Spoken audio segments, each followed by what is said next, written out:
Coach Chang is here to talk about leadership from a very different perspective than seeing in engineering.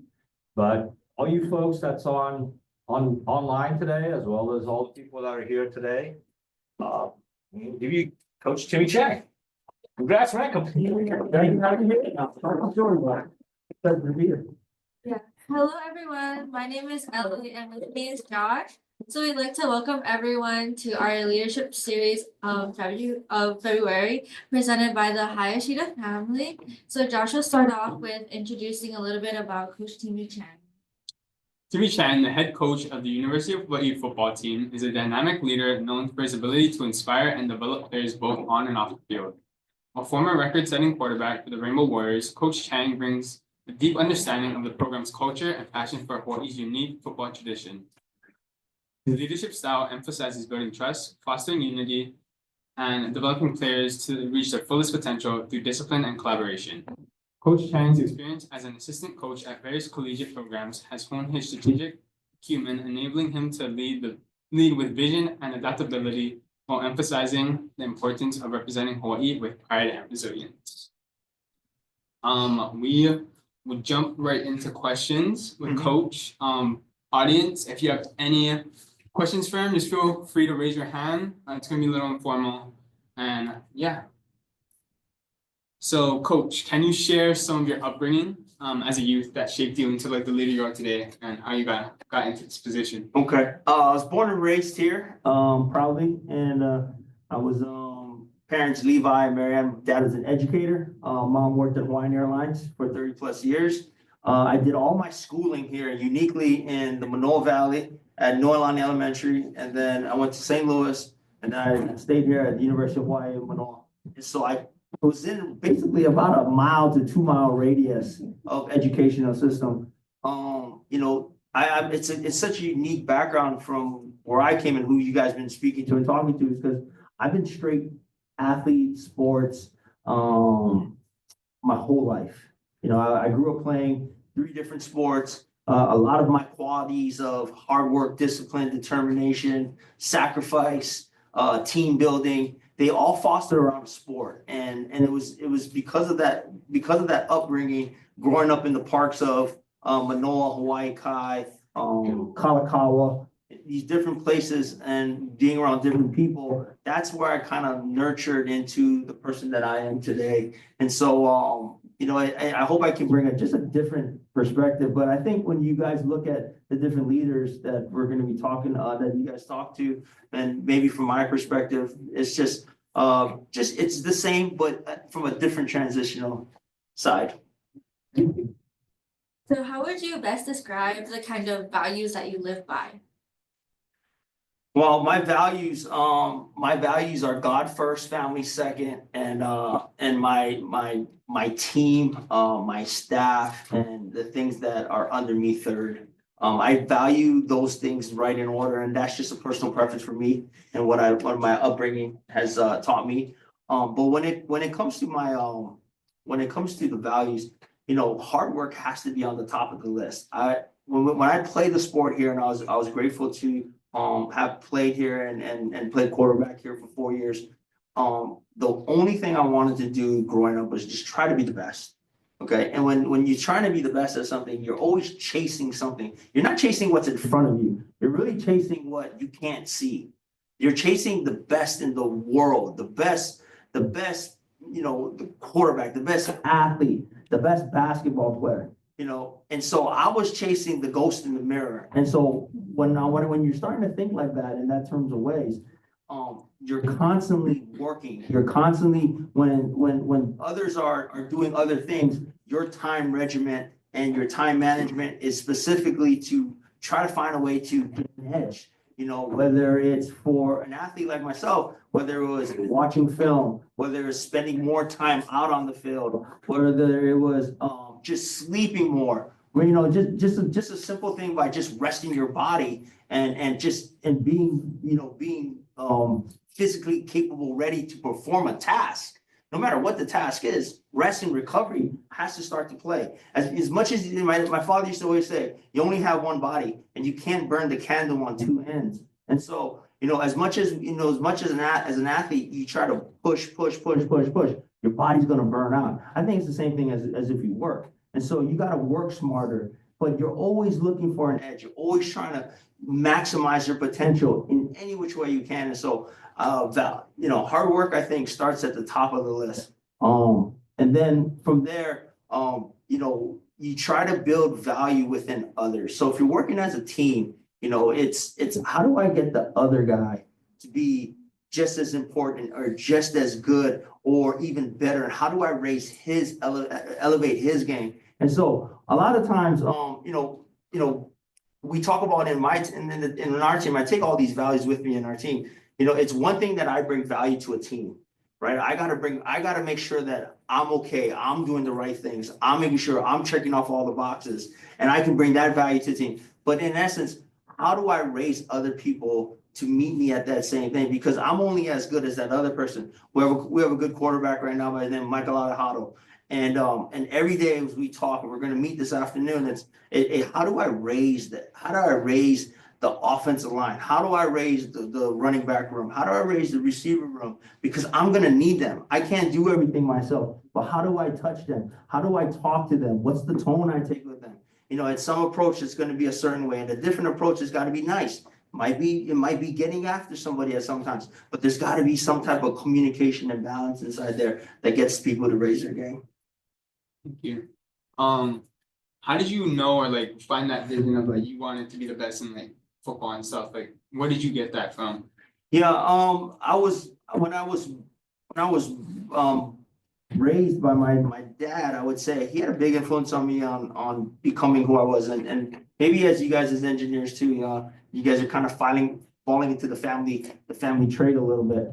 My father was a teacher, but he was also a referee and he was also a basketball coach. And so kind of just being around sports kind of molded me into sports as well. When the teacher asked, "Hey, what do you want to be when you grow up?" I said, "A professional athlete." And that was in 4th grade here at Noelani Elementary. And from there, my whole goal was just trying to be the best. I went to a school that happened to play football and play football at a high level. And so, my path took me in such a way.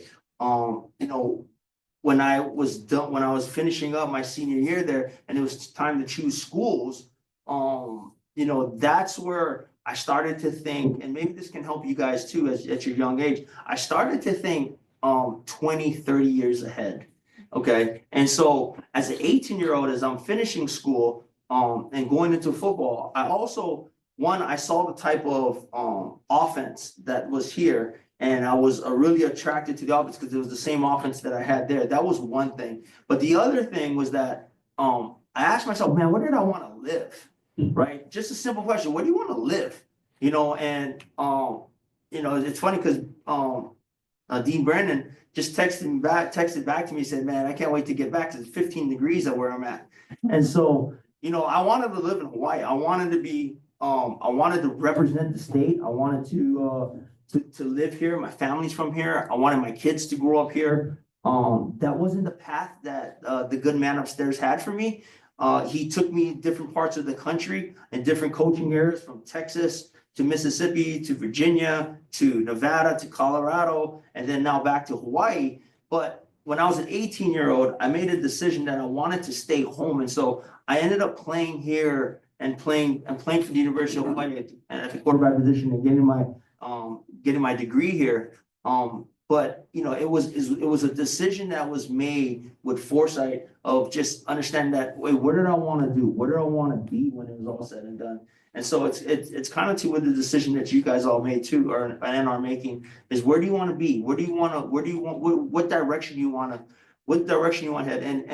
And I'll tell you this, the direction that you put forth in you, that if you're just looking at what's right in front of you and just being in the now, that's really good. I mean, you're present, right? You talk about being present, but if you have goals in mind and where you want to be, 20, 25, 30 years from now, that's kind of where you set a bar and set a direction. And then now all of a sudden your decisions and choices start going into that direction. And it might be hard at first, right? You might not get the get the, the instant gratification or the money that you want, or, the job that you want. You start at the bottom level. And just like I did, 13 years ago, I was a graduate assistant under my coach that was here, June Jones. And you just start at the bottom, but eventually as you just keep working and working and working and working, and bringing value every day, you'll get to that goal of where you're trying to get to. And so I made a decision 20 years ago to stay home, and 20 years later, I'm the head coach here. And so it's just kind of the path that it's taken me. Being that athletes need to juggle a lot from practice to school to personal issues, in your time and playing and as a coach, what have you found to be most effective to manage your time and keep a balance between them, if there is any balance? As being in the leadership position now, whether it's an assistant coach or now the head coach, one of the most important things that I lean on is my experience of having gone through what I've gone through as a player, as a growing up here. And so I can directly relate to my players now sitting in their shoes, a different time, but the core values kind of all stay the same, right? Time management has to be on top of the list, especially for our guys. Like a schedule for our guys right now, like today, I'll take, for example, we were on the field today at 7 o'clock to 9 o'clock practice. I have guys that live in Waianae. I have guys that live in Kahuku. I got guys that live in, around town. I got guys that live on the east side. Okay. I got guys that walk the halls with you all. And they have to be ready to go on the field at 6:30 in the morning. So if you start to do the math on what time they're waking up and what time they're starting to get their day going and driving from where they're having to drive, it's pretty early, right? You're talking 5 o'clock, 4:30 in the morning in some cases. And then, they get their bodies ready. We talk about what we're going to do, what's going to happen at practice. Then they got to go execute. They got to go do a job. Then when their job is done, they're staying. I mean, I probably had another 30 minutes of guys on the field, half the team, maybe a little bit more, just kind of working on like just getting better, just individual stuff on trying to get better at some skill developmental things, whatever their given position. When they get off the field, it's a shower, we feed them, and then I was walking with one of our quarterbacks just up here just now. So now they're attending class through the day. By the time we get back at 4 o'clock, they're going to be sitting in a room waiting for me 5 minutes early. And that's part of the discipline part, being there 5 minutes early at 3:55. I call them up. I say, Brother Hood, give me one, we clap it up. And then I'm going to be talking to them about, something about what we need to get better at. Today happens to be performance goals. And so eyeing performance and starting, we want to win, right? We all want to win. But really eyeing the performance and trying to get better at one thing, trying to be detailed, really, really specifically detailed in all these different positions that they have. But maybe it's their eyes, their feet, their stance, and just kind of grading them on and talking about how we can get better, just focusing on performance because the result will come. They'll do that till about 6 o'clock. I think we'll fight traffic today because the men's volleyball team plays Stanford today on a weekend, and there's weekend traffic. So they're going to head off to their locations. But by that time, they get home. I mean, you're talking about leaving here at 6 o'clock. You're talking about some of them having a 14-hour day, 15-hour day, 16-hour day, and then they got to wake up and do it again. We give them the weekends off. Happens to be Super Bowl. But we'll come back and crank it up Monday again, the same exact way. It kind of gets worse for them on other days because it's 6 o'clock in the weight room on days that like Tuesdays and Thursdays, and we wake them up really early and they got to go be a student. But that's kind of the schedule of a student athlete, and so there's a lot of sacrifice in there, right? And so we all talk about, okay, everybody's going to do this much, and that's really good. I mean, the times and you're hearing about them and their dedication to their sport and being a student athlete, they got to go to school. Okay. But that's only like everybody measured here, but all the other rest of the day still has hours in there to try to peak, to try to get better at where they can be just the best. right? And so that's where the challenge comes, right? I'm tired. I know I did a lot today, but where else can I just get an edge in these hours? There's 24 hours a day, 24 hours a day, 7 days a week, but all of it's not physical. Some of it's mental. Some of it again comes with sacrifice. Some of it comes with eating right, right? And I guess from an ordinary, even as engineers, right? Eating right, sleeping right, getting yourself on a normal schedule, on a routine, the consistency to do things correct over and over and over. That's what you're really looking for. It sounds like there's like a lot of discipline, a lot of like self-motivation. How do you keep that motivation up when there may not be any like external things coming in? Yeah, sure.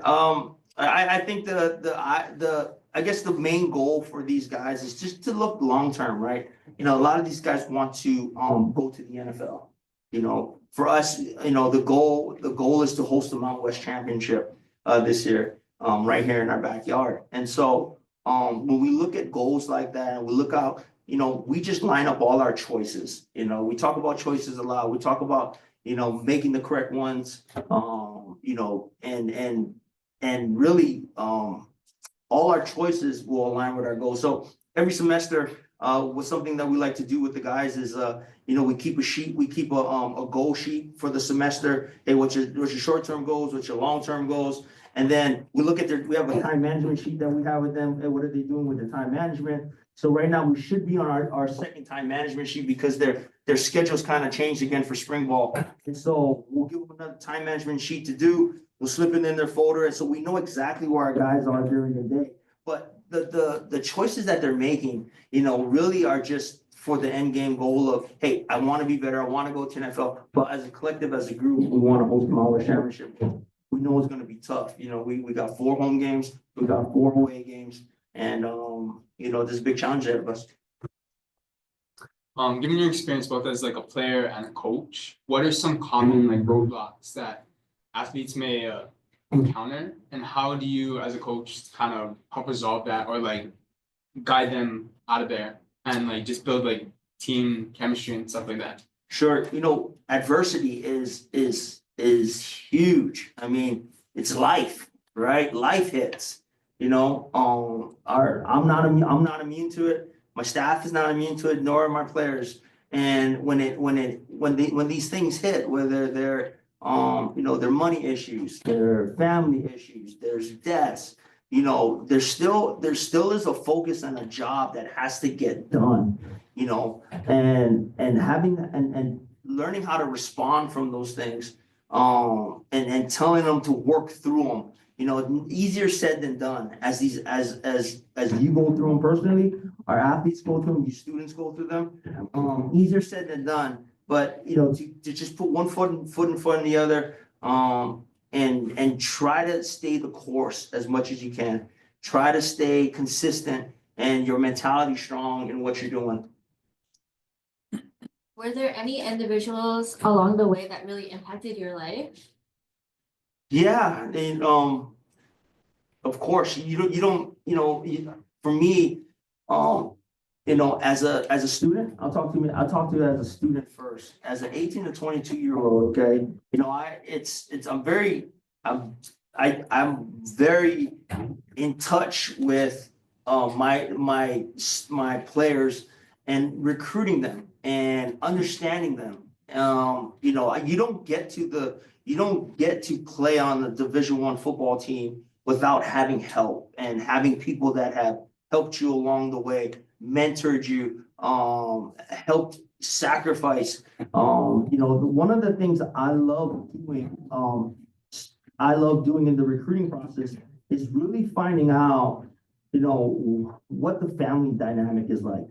I love talking to mom and I love talking to dad because those are the people that influenced who I am. My dad was an educator, but he was very hard, with me. He wasn't hard, but he knew how to push the right buttons. He knew how to, if you have kids, I have kids right now, and my kids are 14, 11, 9, 7, and 4. And, we never played sports. They never played sports when we're in Reno, and my wife tricked me. We're supposed to have one child. We ended up with five. Okay, and so, but I love it. I love being a dad, and I love it. And this is where my dad played a big influence in my life. Is that, you know, even to this morning, like I'm sitting in the office at 5 o'clock in the morning, and I'm like texting my kids, and this is the Chang gang chat, and I'm texting my kids a quote of like, like, hey, be great today. Hey, let's finish off the week strong. Hey, let's find one thing that we can get better at. Hey, you are the best, and I'm just Jedi mind tricking them to make them think and create that confidence in them that they're the best. They're the best. They got to keep hearing, they're the best. You're going to be the best. Oh man, that's great what you did. And when they do wrong, they do wrong, and I'm old school, so they still get whacks once in a while. Okay. But I make sure that they know, and my dad did this with me a lot, because you can imagine as I had to go to Waipahu all the way to here every single day. I lived in Waipio. Every single day I'm traveling back and forth. There's a lot of conversations and a lot of dead time inside there. One, if I'm driving, I'm thinking, if my dad was taking me, there's a lot of conversations of those things. And if we had a game, he's correcting me about the game and he's talking about things. But there's that with our guys and with myself. My mom and dad played a huge role in trying to form my mental fortitude, that mental toughness, that one plays a lot, when I'm building it within our team. It's one of those things where adversity hits, like we talked about. When those things start to come at you, right? Who's gonna give up first?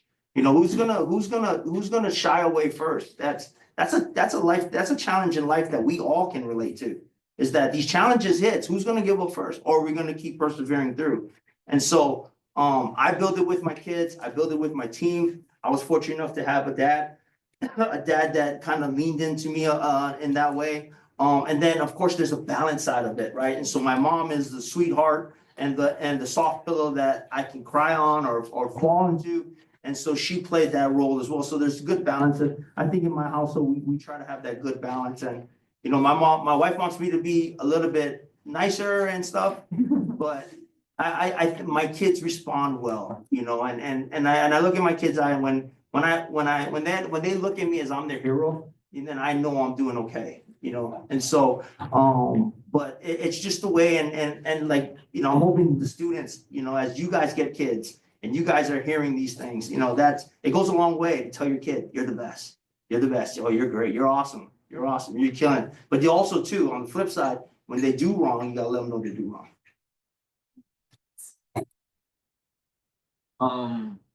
What has coaching taught you that maybe when you're at the player you couldn't really see? And like what kind of lessons from that and then So repeat the first part again. like as a coach, what has like that taught you and things that you may not have been able to see as like a player, I guess, like seeing from like a broader perspective of like, yeah, like life. And I think the staff and the faculty will understand this, right? We all wish we could go back in time and tell our 14 to 24-year-old self, how to be and what to do. It's one of those looks back in life where it's like, man, I wish I could go back in time. I get it. I understand now. It's right now as I look at our team, okay, and as I'm coaching, there's always in the progression every single year. You have 4 years with your student athlete players, my football team, okay, and no matter where I've been, the 18-year-old comes in, right, and it's, man, I got all this freedom. I don't have mom around. I don't have dad around, and it's they can't tell me nothing. And so you kind of get that. You kind of get that player. He's a really good player in high school. All of a sudden he comes to college and he's just making all these decisions for the first time for themselves. And so you really have to coach. We're not just coaching football. It's like we're coaching life skills. We're coaching, like we said, like one of my two top priorities for them as people is time management and choices. We talk about it all the time. Time management and choices. And you're really getting them to understand that they really don't have that much time. You know, the real game is the game of life, and that's about to hit soon. And what I tell them as student athletes, as football players, you're really like 55 years old when you walk into the building as an 18-year-old. Your shelf life of sports is really coming to an end, because after these 4 to 5 years, that professional life, that's just an unknown, right? If you're really good and if you really have value, then you're going to be able to play at the next level. But if not, then the real game of life starts to hit, right? And so, you know, while we're in this transition, what you're really wanting to do is you're wanting that light bulb to click, that maturity light bulb, and that understanding of everything matters. Everything matters every day. Everything I do, it's intentional. What I'm doing through a day, over and over and over, the consistency. And I think if you build consistency in a day in your choice and your time management, then you'll get the player and the person that you want. Can you tell us about the most pivotal moment or key event in your life? And what specific lessons did you learn from those changes? Oh man, I'll give an example. I'll give one as the students are here. It really as a player, I think that's just playing a sport, the worst thing that can happen to you is you get injured. Okay. And so in my sophomore year, it's the first time that's like one of the big first time adversities I've ever hit in my life. I ended up throwing a ball against Rice. Rice is a really good academic school, as we all know, right? But the smart guy, grabbed me from behind, and I rolled over my wrist and I broke my lunate scaphoid ligament, and it tore completely off the bone, where I could not throw properly again unless it was surgically repaired. And so that time, the game getting taken away from me, and it was a unique time because in that same year, as I'm the starting quarterback, there's a quarterback by the name of Nick Rolovich that comes in. And Nick Rolovich was sitting on the bench, and as I got injured, he took over the team the rest of the year. As the rest of the year played out, right, I saw our team go 8-1, beating BYU 72-45. Can you guys all remember that? Huh? It was such a great game. It was such a great year. While it was a great game and a great year, I was at one of the lowest points in my life. You know what I mean? And it was good. It was good. And listen, that's what makes life. Okay, is that as the program and the school, and as former head coach Nick Rolovich, right, was having, you know, and the pinnacle, one of the pinnacle. I mean, you're beating BYU at home in front of 50,000 in Aloha Stadium, and they're like the number 8th, 10th ranked team in the country, 11-0, right? And we're doing awesome. And I'm over here with a lunate scaphoid ligament tear, you know. And so, you know, when I as I gone through that, I just kind of learned, you know, as the game's taken from me, you know, you get to take a step back and just kind of reassess and reevaluate everything about how you got to fight back, you know. And it's my throwing hand, so I don't know, you know, what's going to happen to myself after that. Like, this is what I have. Like, this is what I knew. This is what I grew up knowing. And so when that got taken from me, there's a lot of learning and growth, especially, and the reason why I bring that up, because I'm trying to relate to you students, is that when these things happen, you're gonna have to learn how to get through them. Obviously, I'm okay, and things ended up okay, but during that time, it wasn't all good. You know, it wasn't all good, and you gotta find a way. You have to find a way. You have to find a way to be mentally tough and to persevere. And to understand that that's part of growth, right? You can't see, you're in it right now. Yeah, you can't see past here. But again, you got to look into your goals and where you want to go and what you want to become. And things will it'll end up being better. And so, you know, I ended up a long journey. I ended up getting referred to down here. I did an orthogram. It showed the tear. I ended up doing my surgery in LA. by one of the best hand surgeons in the country at the time. And then I came home and I was on a 5-month progressional process to come back and throw again.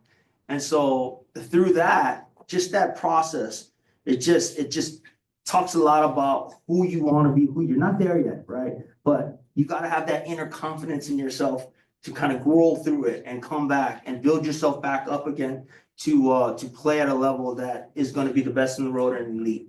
And so yeah, that was tough, but it was good. It was good, and I'm happy things worked the way they did. How do you kind of rebuild that confidence back up in yourself coming out from that? Yeah, again, I think it just starts at a young age. I think it starts at a young age. And I would say this, it's an ongoing process. It's like leadership, okay? As we talk about the seminar and we talk about leadership, okay?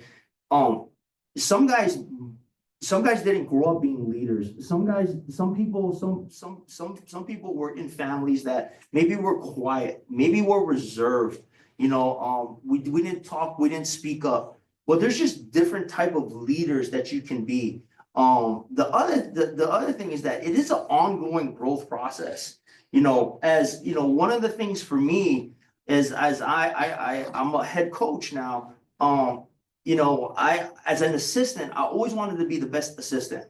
That's all I wanted to do, just be the best assistant. And getting the head coaching job, you don't know what you can't see. And so you learn to grow in that leadership role as the things come, right? As adversity keeps hitting, right? And you can imagine as the head coach of the Universal Hawaii football team, adversity comes, right? And it's problem solving all the time, every single day. How are you doing this? How are you doing that? You stick with your core values, but really you kind of just grow into the leadership role, and you grow by watching, you grow by learning, you grow by reading, you grow by looking at your peers, you go by asking questions, you're always seeking knowledge, and you always rely on your core values. Whether you learn how to be a leader or not, those core values are who you are, but then you kind of just learn and grow into that leadership role. So you might say, I'm sitting here, I'm not a leader, I don't see myself as a leader,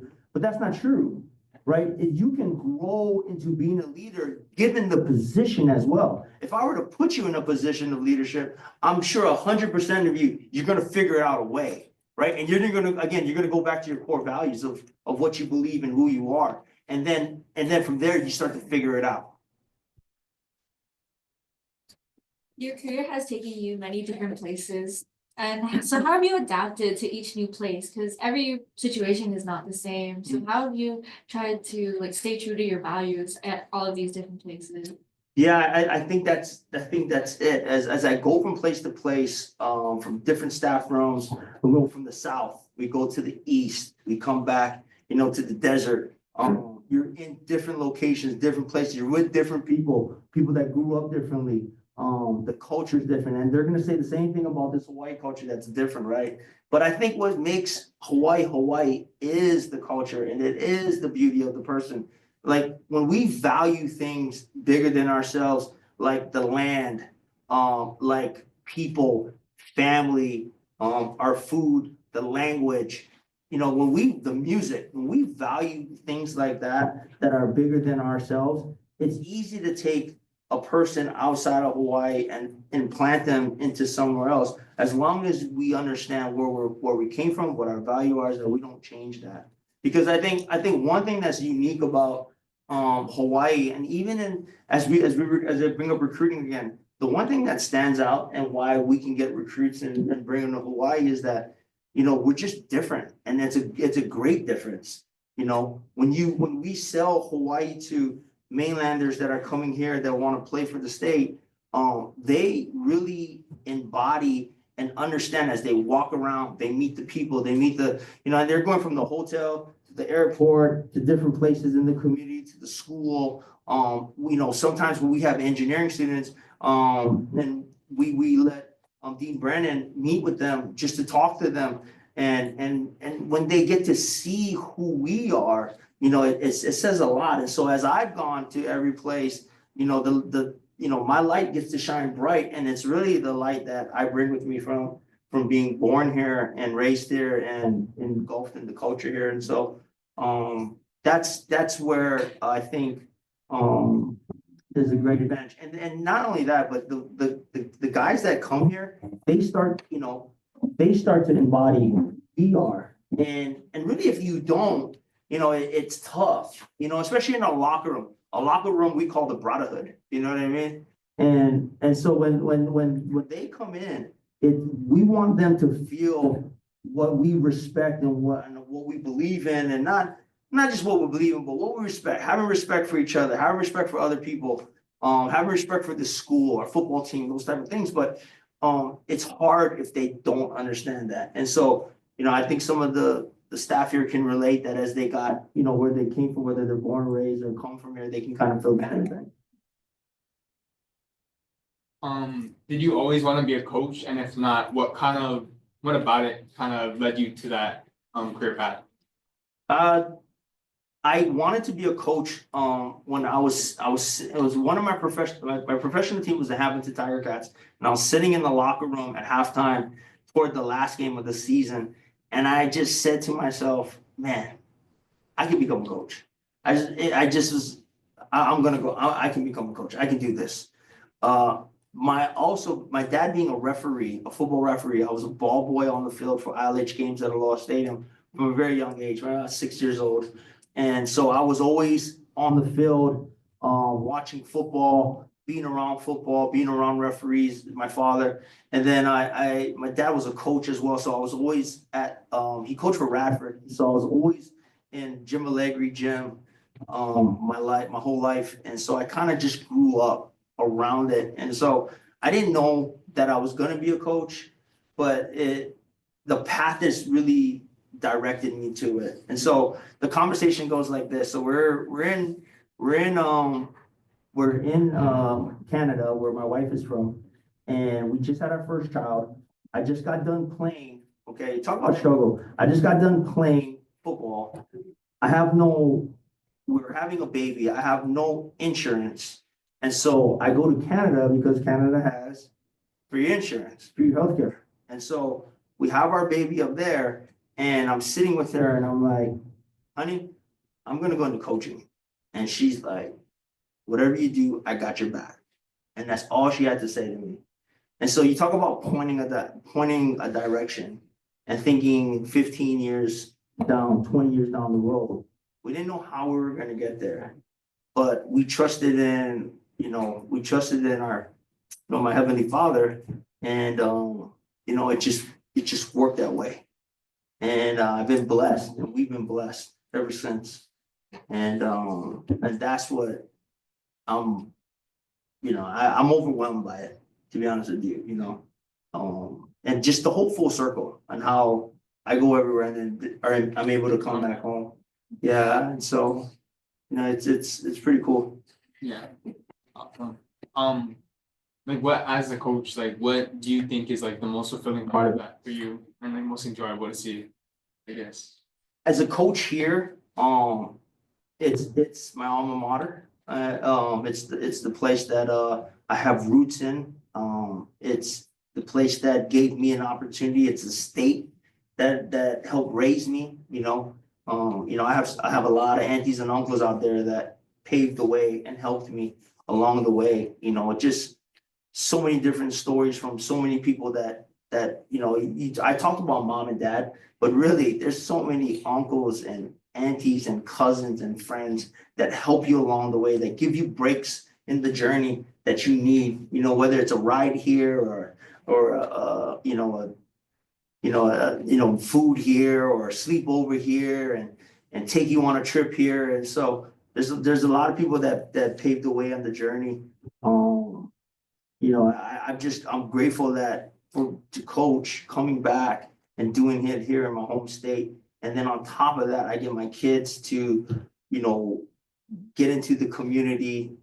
They're playing sports in the community. They get to be raised as a local kid here. And three of them are born in Canada, 2 in Reno. And, for them being here, they don't know anything else, they love it, and they're, me and my wife and my family are, we're just very blessed to be here.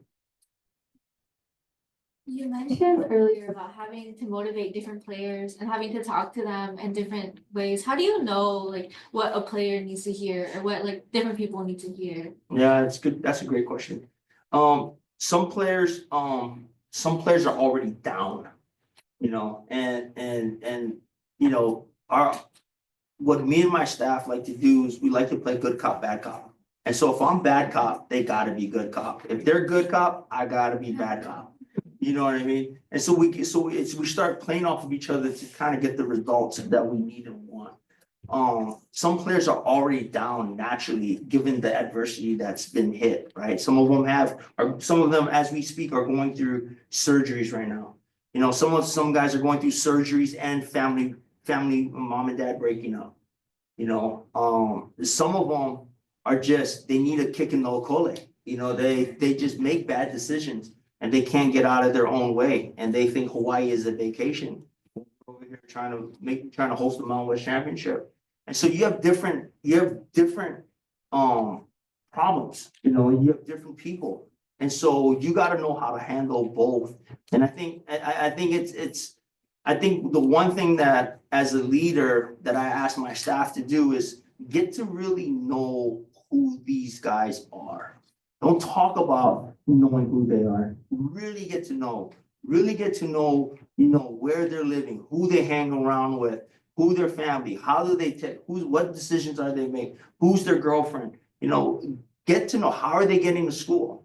Right? Some guys walk, some guys got a scooter, some guys got to catch a ride. Some guys have to pay for an Uber every single day just to get to the office. And so all these things matter in the form of who you're getting and why you're getting them. And that's why in the recruiting process, we really dive into the players and their families and understanding, because that we kind of understand their background and what makes them tick. Being at this level, it takes a lot. You definitely see lots of talented athletes come through. But what are like some qualities that make maybe an athlete stand out a little more above the rest, I guess? Yeah. That's one that way. Yeah, it'll go back to the hard work and the discipline and the sacrifice. You can have an athlete that's really, really, really talented, and you can have an athlete that's not as talented, and they get in at the same year.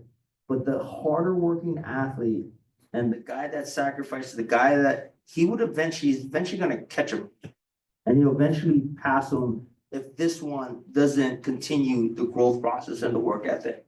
It just happens. It happens naturally, and not just football. It's going to happen in life, where the one that works harder will always catch the other one. It'll always happen.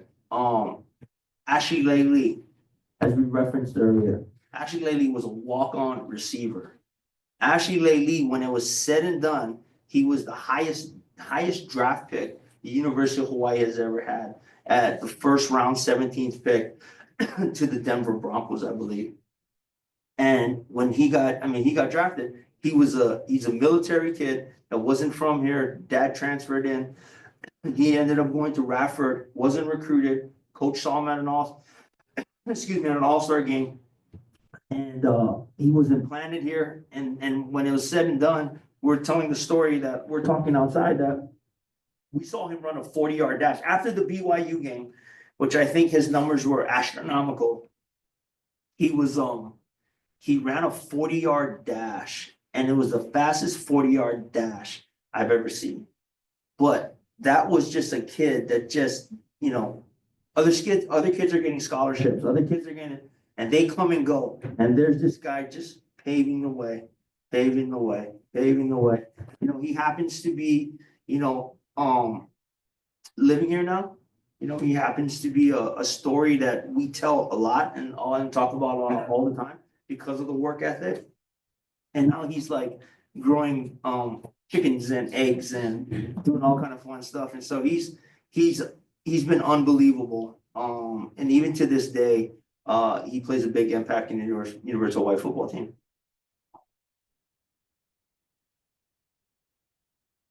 Yes. Can you walk us through a difficult decision you had to make as a leader and how you navigated that process? Oh, man. I actually pray for those. I actually pray that that the man upstairs helps me make tough decisions. Because in the leadership position, that's probably the toughest thing that you're gonna have to do. Because when you're on the top, everything falls under your umbrella. And you gotta know what it looks like. You gotta know first you gotta know where your goal is and where you're headed and what you're gonna do. And then after that, you gotta look and coach and guide, mentor, lead everybody else under that umbrella. And they all gotta fall in that same direction. So probably the hardest jobs is always to demote or let go somebody that's not going in the direction that you want them to go. Whether it's player, whether it's staff, those are the toughest decisions. Those are the decisions that really hold you up and keep you up at night. Because at the end of the day, it's personal, right? You have a relationship, but at the same time, tough decisions got to be made. And as a leader, you got to make them. You have to make them, or you keep getting the same result. And so, I've had to have a couple of those, and I'm sure if you guys are in leader positions or going to be in leadership positions, you're going to have to make those tough decisions, and you're going to have to make them in the interest of always what's best for your company, what's best for your team, or what's best for the development of where you're going, the direction that you're headed.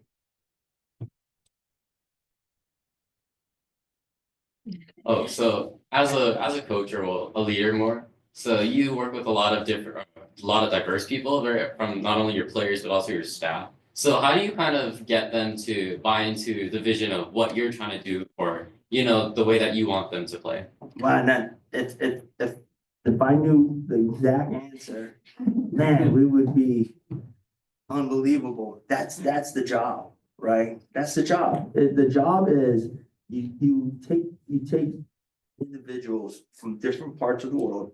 Half of them come from here, which become our foundation, and then half of them come from different parts of the world. They come from Texas, Florida, Arizona, Canada, American Samoa. You take coaches from different parts of the world, you put them in there, and then you have to get each other aligned to move in a goal in a direction.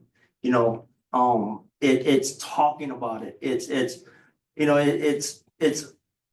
one thing that's pretty that we lean on is the Hawaii values. Hawaii values are pretty important in not just business, not just in our educational system. Our football team relies on the respect, the respect for one another. The one thing that our job, the football job, it's very public and it's very clear and concise. You either win or you lose. Yeah. And so there's no middle ground in that thing. You got to be on the winning side more than you're on the losing side. And you got to be trending toward the winning side and building something that's going to withstand. That's exactly where we are right now, right? It's getting the guys to understand. So like for me right now, even as a leader, right? Shout out to Coach Rusty Komori, because right now he's like my coach. The coach gets coached, right? That's how it works. Like the coach gets coached, and you'll never I'll never stop learning. I'll never stop growing. And so for me, we're at that point where, okay, we look at where we're at, winning and losing. Okay, last year we went 5-7 last year. Okay. Well, we lost 3 games under 3 points. We lost to UNLV by 2, we lost to San Diego State by 3, we lost to UCLA by 3. That immediately changes the record to 8-4. And so you're this close from being 8-4. Well, what happened in those games? You're talking about one play away. And so in a game that's one play away, inches away, where can we make up that little difference? Where are the margins that we can become better? What kind of communication can we have? So our from the finest of details of my communication to my staff, getting them to understand what I want, and then getting them to trickle it down to the players. And then in the routine of doing things over and over and over and perfecting it and getting it done while being able to work together, while being able to be disciplined, I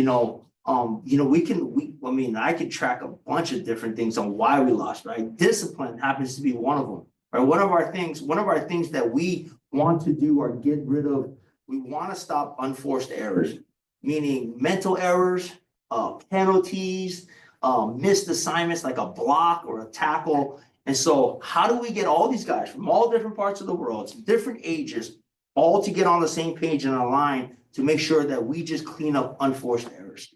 And we can clean up unforced errors, then we'll be more on what our goal is, to be on the winning side than the losing side. And so it's constant communication, it's constant detail, and it's going back and forth. So I just left, like, you see me as coach today, right? I just left the film room of watching our practice from 7 to 9. I walk up here for 10 minutes, walk with my quarterback, have a great conversation with him. In fact, I'm correcting him on a play that we just watched. Like, he threw it into a coverage that he wasn't supposed to throw it to. And we're having this dialogue and this conversation on the way up here, right? So it's ongoing, constantly, over and over and over again.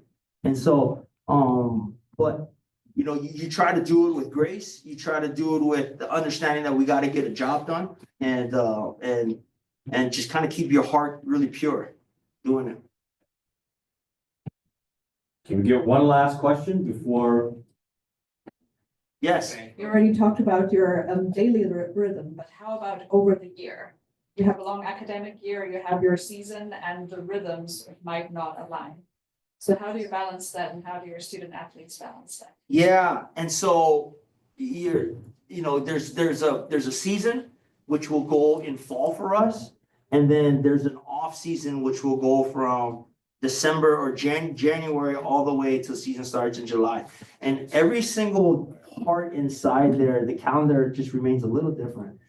So for us during season, it's the players go 6 days a week, the coaches will go 7 days a week. So from August all the way to December, for coaches, I mean, we come to work when it's dark, we leave the house, and we get home when it's dark. And so one of the things is I try to keep real life real simple.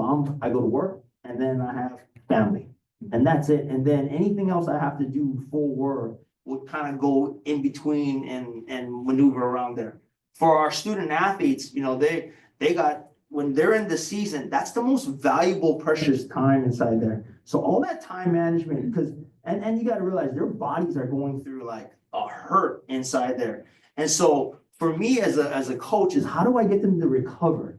And then if you guys see our schedule, we go 2,500 miles away, then we go 2,500 miles back. Then we go 5,000 miles away, then we come 5,000. It's like that every week, over and over and over.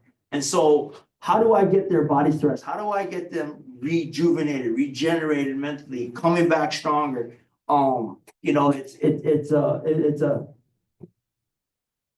It's an ongoing process in that deal. But in the time management part, whether it's me, staff, or player, we try to find a rhythm in there. Like for instance, we've broken down the spring semester into 3 parts. We had MTAs, which is Mental Toughness Awareness Month. And so when they came back out of the break, on that first Monday, they were on the field at 6 a.m. and they're just going at, like, we put them through some grueling stuff, like kind of like boot camp a little bit, because we want them to be mentally tough as they have to push through some stuff. But then they go to school for 3 weeks. They did that. For 5 weeks, they go on a spring schedule. So they'll have a totally different schedule and what that looks like in the time management. Then when they're done with that, they'll have 1 week as we kind of learn how to lift a little bit and run, a spring break, and then they'll finish out the semester, hopefully with really good grades. And so from that time right there, we got everything all scheduled out and what that looks like. They'll have a little break off in May, and then, or 3 weeks off in May, then they'll come back for the first session of summer school, which is usually the fourth week of May. And then they'll push all the way through, and then they won't get done until we play our last game of the season. So they don't really see their families. They sacrifice Thanksgiving. Maybe sometimes they sacrifice, Halloween, Thanksgiving, and Christmas in those times of year. But other than that, I mean, it's very regimented on where they are. And we have to stay on top of them because again, while their parents hand them to us, you know, a lot of them don't understand now. They don't have someone waking them out of bed. Hey, you gotta go there.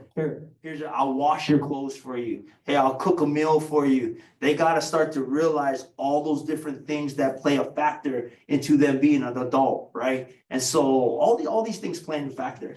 But you know, it's a tough schedule. So when you see them, you know, say hello to them. They're working hard and you know, I really want them to be really respectful when they're out about and where they are. But if we thank Coach Chang.